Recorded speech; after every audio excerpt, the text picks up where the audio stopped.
Hello everyone, this is Defense Politics Asia and some major development. I just saw this headline and I got shocked. It's kind of a surprise. Russia have declared the Estonia Prime Minister Kaja Kallas as a wanted person. So this is something to do with the destruction of the Soviet era monuments, where basically everyone is so happy, destroying, particularly Ukraine and the Baltic states, and so Russia has declared this person as a wanted person, and this is pretty big deal because you're declaring a leader of a country as a criminal.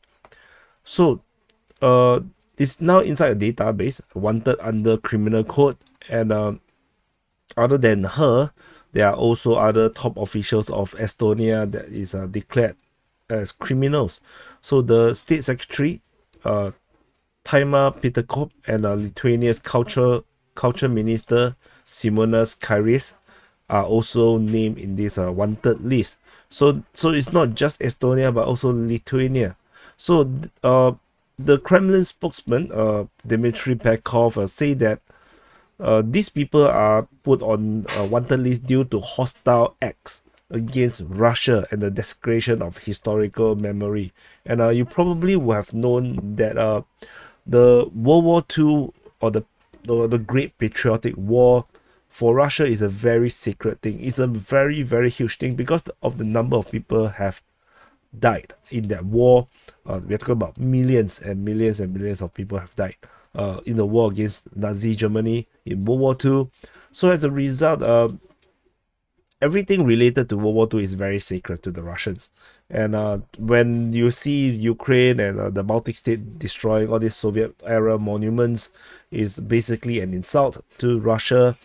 And they say that based on this security source, who is anonymous, which I don't really like, anonymous source, but this is by state-run TASS, which is kind of weird. Though you have the government media asking a government person, but the government person say that he cannot be he need to be anonymous, telling the government media that reports a government action that as if it's not a government media, about something that the government do. So it's very, very weird.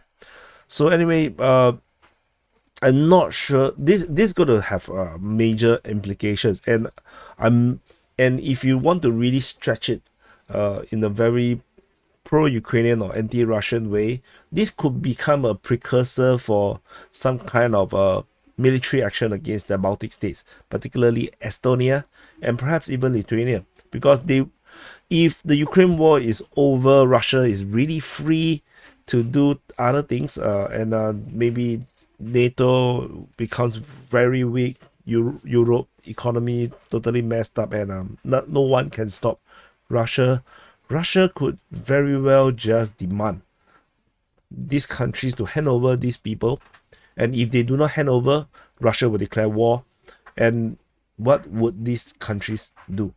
What if NATO is not there and Donald Trump withdrew United States out of NATO, and no one is going to sacrifice themselves to fight against a newly victorious Russia with the most advanced military and most well-trained, most experienced military in the world, with insufficient shells over on the European sides?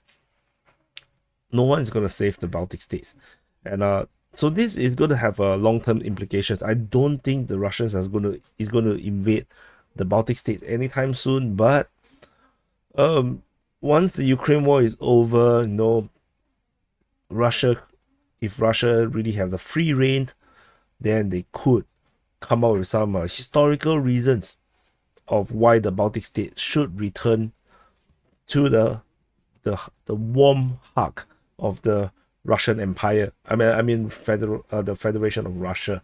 So anyway, this is a possibility, and like I said, if the scenario comes where the Russia Federation demands these 3% to be given over to the Russian Federation, to the Russian government, and if they don't, Russia will take it on their own, by their own, using military force. What could the Baltic states do? Baltic states have nothing left now. Actually, they gave most of their stuff away to Ukraine. So yeah, very, very terrible situation. So anyway, thank you for watching. Do press the like button, subscribe. I'll see you guys in the next update.